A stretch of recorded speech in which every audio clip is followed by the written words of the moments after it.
Oferecimento: Hospital Med Rádios. Agora com urgência e emergência para adultos 24 horas.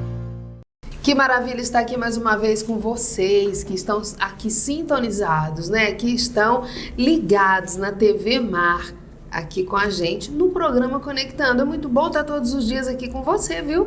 Maravilha!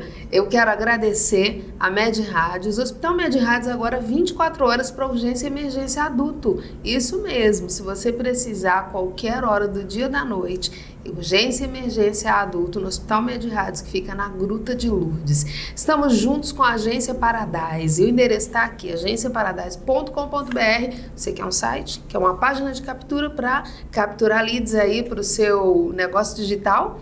Você quer uma rede social bem administrada? agenciaparadise.com.br. E restaurante Petit Sucre. O Dia dos Namorados está chegando. Você quer surpreender quem você ama? Faça já sua reserva no Jantar dos Namorados. Eles farão 2 noites especiais aqui no Petit Sucre. Então, faça sua reserva para surpreender aquela pessoa que você ama. E conversa de hoje vai ser super interessante. Eu estou recebendo aqui a doutora Carolina Viana, fonoaudióloga. Tudo bem, Carol? Tudo bem. E eu vou chamar de Carol, porque ela já é íntima, tá? Gosto muito dela.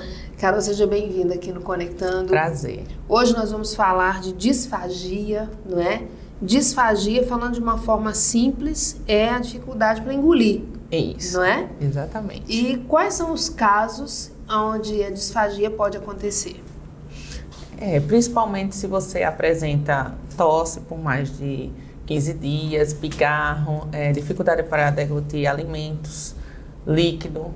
Geralmente, quando você tem muita dificuldade, acaba gerando sinais clínicos de broncoaspiração, né?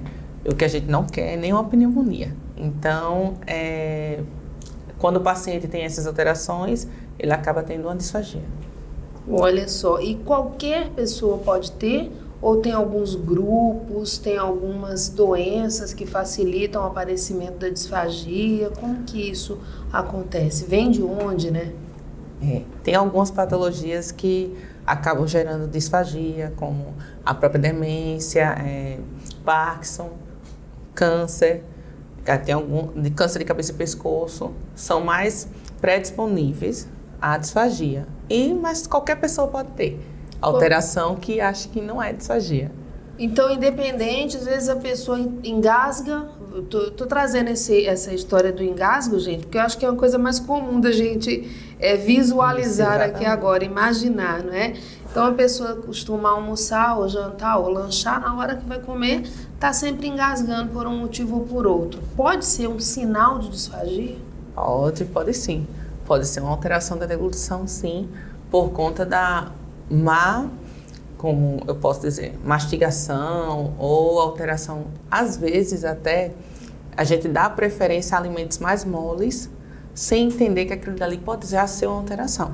Porque tem dificuldade de estar mastigando por muito tempo, tem dificuldade para engolir aquele alimento, ou então intercala sempre com um líquido, porque ajuda a descer, né, que a maioria diz dessa forma.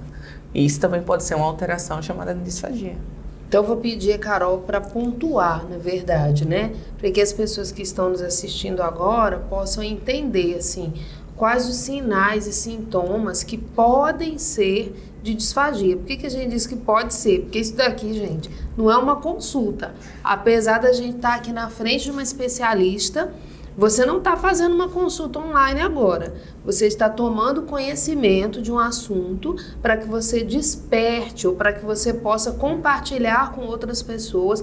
Eu digo sempre assim, quando você está conversando com as pessoas, ao invés de você estar falando da vida do outro, você vai falar de um assunto interessante, você vai falar de algo que você está escutando aqui. Então, escutando para despertar para a necessidade de fazer uma consulta com um especialista e aí sim se livrar de uma possível doença. Então, quais os sinais e sintomas que a pessoa deve estar observando pode ser uma disfagia? Tosse em excesso, né? Pigarro, alteração de saliva, a saliva está mais grossa, ou então ausência de saliva, que é a xerostomia aqui. Xerostomia já é, no caso, um patológico, mas está diminuindo a saliva, começa a ficar atento para ver se não é alguma alteração que possa gerar uma disfagia, ou até mesmo uma simples alteração da deglutição. Deixa eu ver o que mais que eu posso dizer para vocês. Seria basicamente isso, entendeu? Se vocês tiverem mais alguma dúvida, vocês podem também entrar no meu Instagram e dar uma olhadinha. Pode mandar as perguntas que ela vai responder, viu? Isso, exatamente. Ela responde mesmo. Então, assim, vamos falar aqui. Tem alguns alimentos que devem ser evitados ou não, nesses casos da disfagia? Depende. Cada paciente é um paciente. Tem pacientes que a gente evita dar líquidos por conta da dificuldade para engolir e o risco de broncoaspiração ou broncopneumonia. Aí nós colocamos espessante, que é um pozinho que engrossa o líquido, e ele passa a ter que se alimentar com o líquido espessado. E também tem alguns pacientes que têm dificuldade para mastigar mesmo por uma alteração motora. Então, acaba tendo dificuldade para comer alimentos mais duros. Então, nós acabamos entrando com a alimentação pastosa, certo? Para esse tipo de paciente. Então, depende muito do paciente, dos sinais clínicos que ele apresenta, de como ele está evoluindo, se ele tem alguma patologia de base, se tem alguma doença que está em evolução ou está num processo que termina logo, entendeu? Isso daí varia de paciente para paciente. Tem tratamentos que podem causar disfagia? Quais são as principais causas? Tratamentos tem, principalmente tratamentos oncológicos, quimioterapia, radioterapia, quando for junto, concomitante, geralmente acaba gerando mucosite, que é um diagnóstico clínico médico ou da odonto, mas lesões em cavidade oral, isso tudo por dificuldade para engolir, ele não consegue se alimentar adequadamente. Pacientes que usam sonda, pacientes com traqueostomia, pacientes que usam uma gastrostomia, acaba tendo um pouquinho de dificuldade para engolir o alimento, precisando de uma outra forma de alimentação. Então, essa mudança no comportamento alimentar, né, que vai ser orientado para que possa passar por esse momento de disfagia, né, é momentânea, mas tem casos que fica para sempre? Tem casos que demoram a melhorar, entendeu? Para sempre, só se for uma patologia mais neurodegenerativa ou um câncer em progressão. Então, na verdade, o causador da disfagia, que é uma coisa prolongada e por isso vai estar também... correlacionada. Ela não, assim, aparece sozinha, mas geralmente quando aparece sozinha a gente consegue contornar e tentar adaptar o paciente com relação a ela. Mas quando vem associada a uma patologia de base, se torna mais difícil de retirá-la, mas a gente também consegue adaptar. Tem algum tipo de má formação que possa causar disfagia? Má formação? Tem, deve ter, porque agora eu não me recordo exatamente quais, mas talvez malformações, encefalopatia, crianças quando nascem com alteração de paralisia cerebral. Deixa eu me recordar agora. Geralmente quando a criança já vem com isso, aí acaba apresentando no decorrer, ou teve uma hipóxia quando nasceu, aí acabou tendo a necessidade de colocar uma traqueostomia, que é um aparelhinho que coloca na região do pescoço. E isso acaba gerando uma alteração da deglutição, porque a criança vai ter que conviver com uma sonda ou com uma gastrostomia por um tempo maior. Olha só, e o tratamento, eu já vou pulando aqui para um assunto, né? E o tratamento, né, dessa disfagia, como que ele é feito? É só através de mudança de comportamento, como você falou, utilização de um espessante, ou então uma comida um pouco mais pastosa, um pouco mais líquida, de acordo com o paciente. Olha o que ela disse, é caso a caso, tá? Isso, então, exatamente. assim, tem paciente que precisa de um tipo de comportamento e outro de outro tipo. Isso deve depender aí não só da patologia de base, como é falado, né? Mas de como o paciente está se comportando, como que a disfagia está se comportando no paciente, né? Exatamente. Eu imagino que seja assim. Mas tem tratamento medicamentoso também, ou tem fonoterapia para esse tipo de doença ou não? Tem. Para a disfagia, geralmente o paciente entra em fonoterapia. Medicamentoso seria assim, um paciente que está com muita saliva, aí tem algumas medicações que só o médico pode prescrever, que são atropina, inalação com Buscopan, com atrovente. Isso tudo reduz a quantidade de saliva para poder o paciente conseguir degluti-la, que às vezes não consegue. E no caso da fono, a gente usa o espessante. Geralmente é o espessante. Tem outros tratamentos também que são mais objetivos, que seria a lisoterapia, que é associada à terapia fonoaudiológica, que é utilizado pela fisioterapia também, que é o TENS. Isso também pode ajudar na fonoaudiologia para melhorar a função da deglutição. Então isso está me fazendo pensar que existe uma comunicação aí nessa equipe. Existe uma comunicação da fonoaudióloga com o médico, com o dentista, com essa equipe toda que está cuidando do paciente? Tem que haver, prioritariamente. Até porque, para se tratar um paciente, minha gente, por mais que eu seja fonoaudióloga, eu tenho que conhecer um paciente como um todo. Para eu conhecê-lo como um todo, eu preciso dialogar com outros profissionais. No caso, o médico, o fisioterapeuta, o psicólogo, o nutricionista, o terapeuta ocupacional, às vezes até um assistente social, para eu ter um melhor acesso a esse paciente.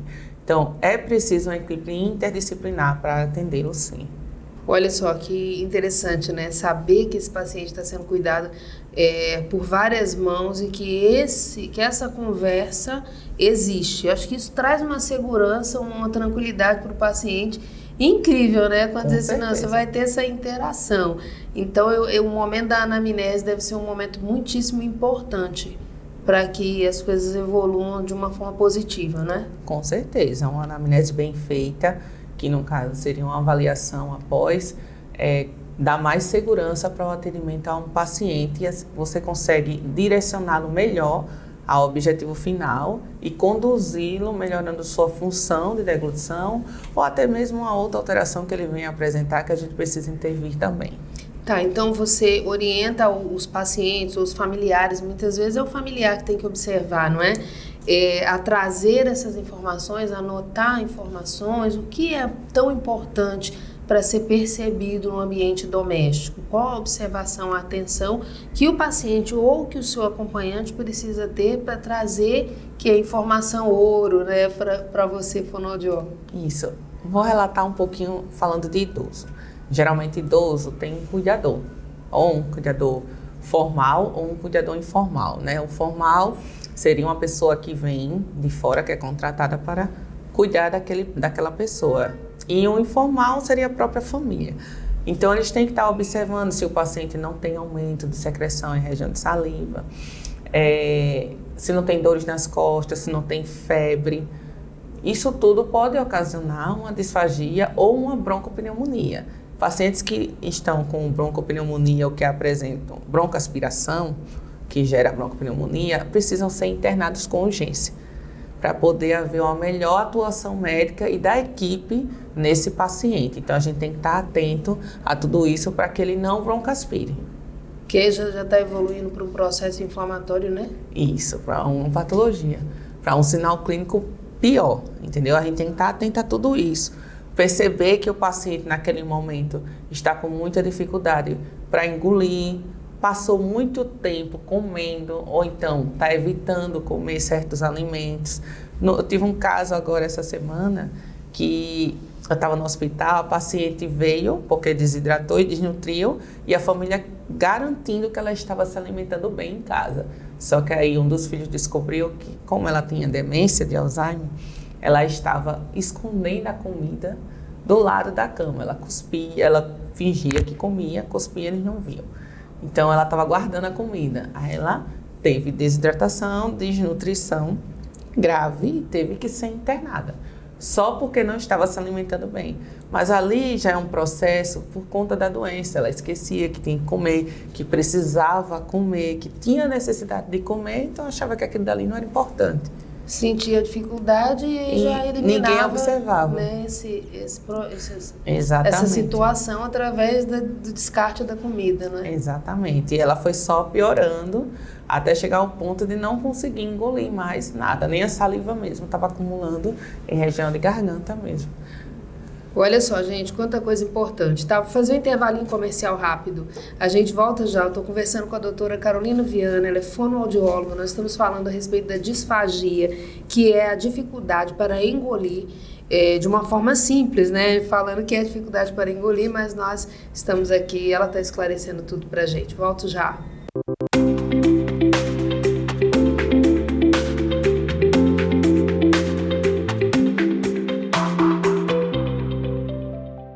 Sou o Dr. Rodrigo Vegetti, médico anestesista do Hospital Med-Radios. Queria falar para vocês que uma das responsabilidades do anestesista é garantir a ausência da dor, da consciência e de outras sensações ao paciente durante os procedimentos cirúrgicos e de diagnósticos, identificando e tratando alterações nas funções vitais.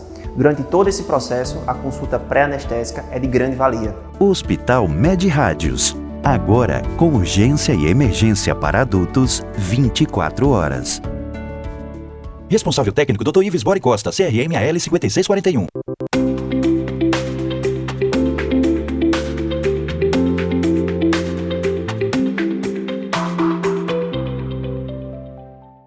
De volta aqui no Conectando com você que está aí. Nós estamos sempre conectando você a assuntos interessantes, a pessoas interessantes, para que isso possa mudar aí a sua condição de vida, porque informação é poder, você sabia disso? Deixa eu agradecer aqui a Med-Radios. Med-Radios é um complexo médico hospitalar que fica ali na Gruta de Lourdes. Na Med-Radios você encontra centro de diagnóstico por imagem, então todos os exames por imagem você faz na Med-Radios. Você vai encontrar centro de tratamento de câncer, um centro de tratamento de câncer moderno, equipado, completo. Tem o Hospital Med-Radios, e o Hospital Med-Radios não é somente para tratar câncer, viu, gente? É um hospital geral, para cirurgias em geral, internamentos em geral, e agora com urgência e emergência para adultos 24 horas. Estamos juntos também com a Agência Paradise, agenciaparadise.com.br. Acesse esse endereço aí e você vai poder conversar com eles através do tratamento da sua imagem no digital. Isso é muito importante. E lembrando a você que o Dia dos Namorados está chegando, aqui no Petit Sucre vai ter um jantar maravilhoso. Serão 2 noites, tá? De puro amor, de um ambiente totalmente preparado para você surpreender quem você ama. Pega o telefone aqui e faça já a sua reserva. Eu vou continuar minha conversa aqui com a Carolina Viana. A doutora Carolina é fonoaudióloga e aí nós estamos falando da disfagia. Carolina, disfagia é só na garganta, porque a gente fala, é a dificuldade de engolir. Ou tem outros órgãos envolvidos? Tem. A disfagia pode ser disfagia alta, que é a que o fonoaudiólogo tem aptidão para tratar, e existe a disfagia baixa, que geralmente é tratada pelo médico com medicação ou com outros procedimentos médicos que não cabem ao fonoaudiólogo intervir. Mas tem casos de pacientes, por exemplo, como eu estava comentando aqui com a Edjane, que é necessário colocar uma sonda, sendo que ele tem um câncer de esôfago baixo. Aí acaba tendo dificuldade de deglutir por conta da sonda que desensibiliza a região e por conta do câncer que está no esôfago. O esôfago, minha gente, ele vem mais ou menos até aqui de baixo, né, próximo ao estômago, até aqui em cima. Então pode gerar uma alteração. Existe um esfíncter esofágico superior, que também é um esfíncter protetor de deglutição e que ele ajuda também quando o alimento vai passar no peristaltismo, ele abre a passagem, o alimento passa e ocorre o peristaltismo até o estômago, pelo esôfago. Quando tá com a sonda aí, quer dizer que fica tudo mais difícil. Dificulta mais ainda, porque se existe uma luz para passar o alimento, quando tem uma sonda, essa luz é reduzida. Então, o alimento tem menos espaço para passar. Deixa eu explicar que é Medcase. Falou Medcase aqui. Luz é o espaço, gente, que tem ali, né, para passar. Aquele espaço que tem no esôfago que ela tá falando ali. Isso. Então, vai reduzir.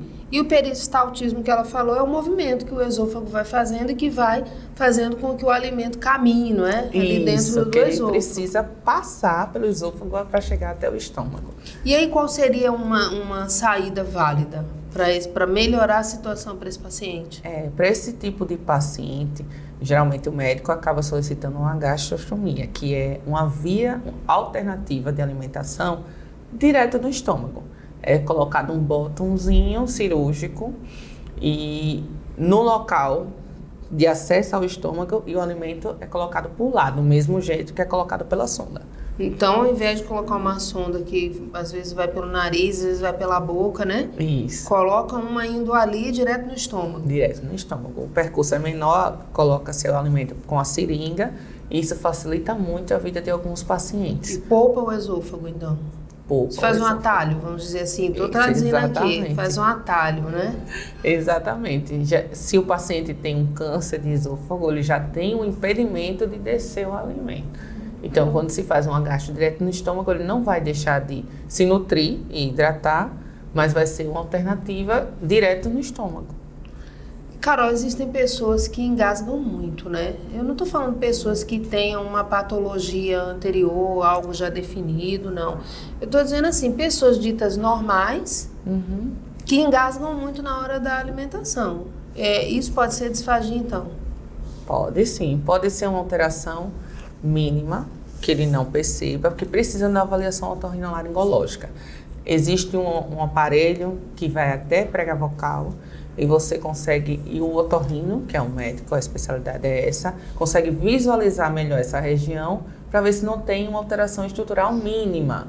Um nódulo, um cisto, um sulco, entendeu?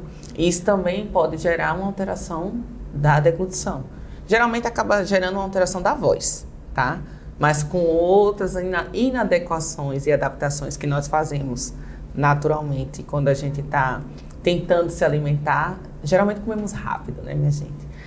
Hoje em dia, né? Hoje em dia corre do dia a dia. Exatamente, o tempo é corrido, damos preferência a alimentos mais moles para comer mais rápido ainda, né? Pastoso, isso a gente faz instintivamente.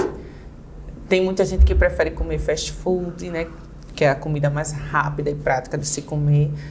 Então, isso também faz com que a gente não perceba, mas vai gerando alteração estrutural. Dificuldade motora, a língua vai ficando mais mole, mais flácida. É um músculo, ele precisa ser movimentado. Já não faz também a mastigação? Já não faz uma mastigação correta, né? adequada. Tem alguma alteração ortodôntica também, que dificulta a mastigação. Não faz lateralização do alimento, não coloca o alimento para um lado e para o outro para poder a gente comer e conseguir deglutir. A língua precisa trabalhar para fazer ejeção oral e colocar a comida para trás. Enfim, pode gerar várias alterações que dificultam a deglutição. Sabe que ela falou ali inúmeras coisas que a gente não observa naquele curto espaço de tempo em que o alimento está na boca. Olha a quantidade de coisa que você falou aí, eu fiquei assim olhando, né? Não, porque a língua tem que colocar o alimento para trás, a gente precisa colocar o alimento de um lado e de outro. Quem é que pensa nisso tudo na hora que está se alimentando? Eu acho que pouquíssimas pessoas pensam. Geralmente a gente não observa isso. Era para ser um ato automático, né?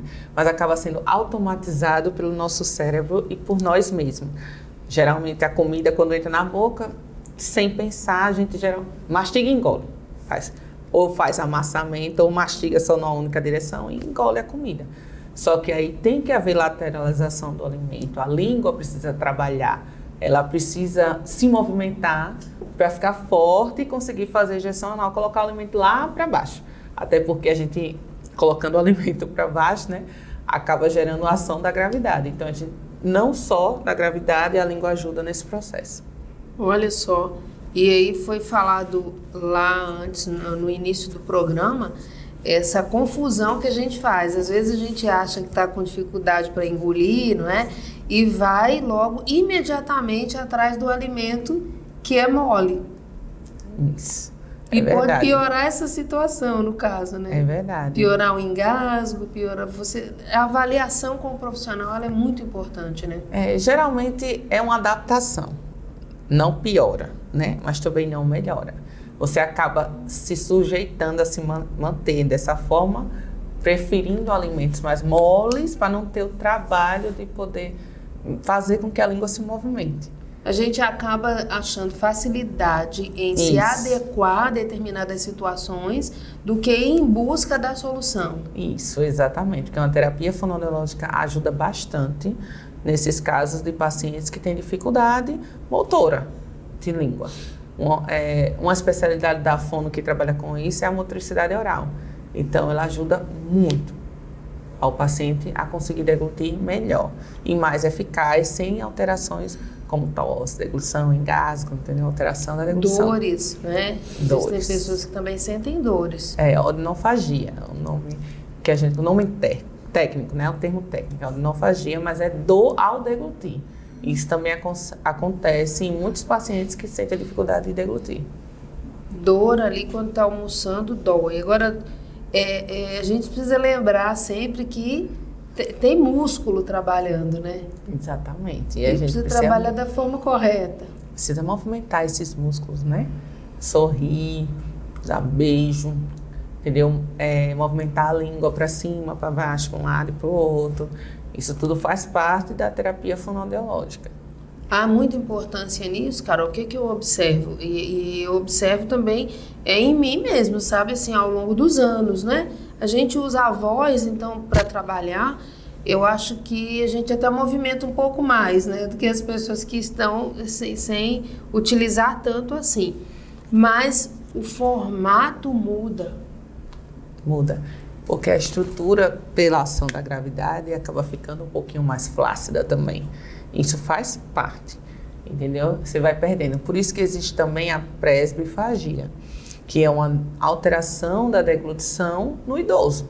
O paciente, quando nós vamos envelhecendo, as estruturas, se a gente não fortalecê-las, elas também vão perdendo tônus, vão ficando hipotônica, flácida, e isso vai gerando alteração da deglutição.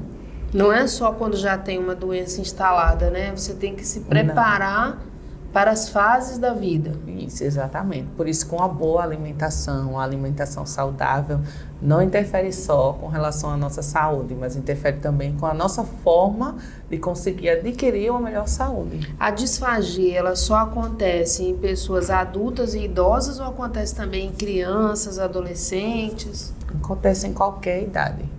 Pode acontecer em qualquer idade. A gente geralmente atende mais os extremos, que é o idoso e a criança, mas pode acontecer em qualquer idade a disfagia. E as causas na criança são as mesmas do paciente adulto e idoso? Não, varia muito. Se for relacionado ao câncer de cabeça e pescoço, pode até ser, mas geralmente acabam sendo, porque são estruturas diferentes, tamanhos diferentes, então são outras patologias ou outras doenças, né, sendo bem redundante, que podem gerar a disfagia. Na criança, quais são as principais?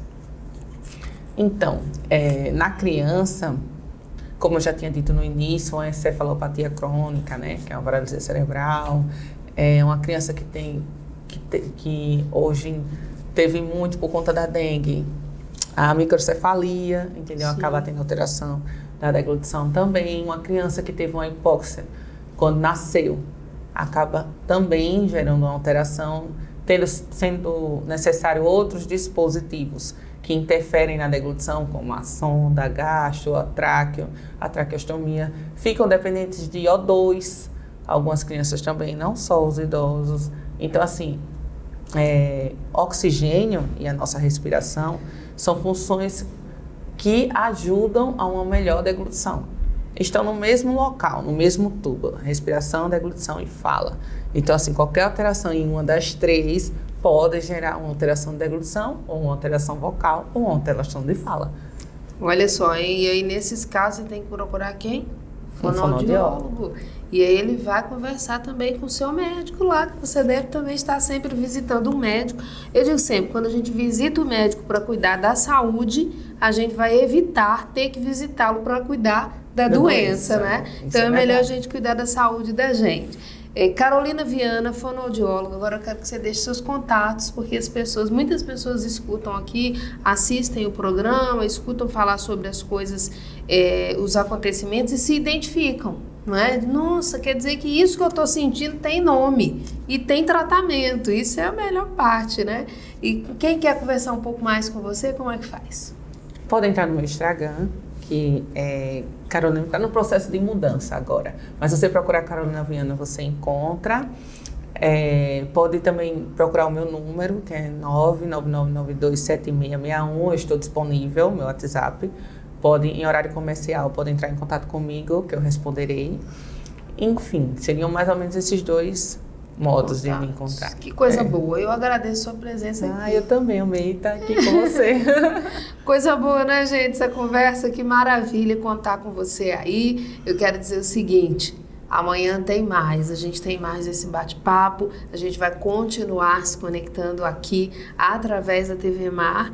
E você sabe, 22 horas, um programa novinho para você. No outro dia, se você perdeu as 22 horas, 8 da manhã, 1h30 da tarde novamente. E na sequência, você vai no YouTube, programa Conectando. Beijo grande, até amanhã.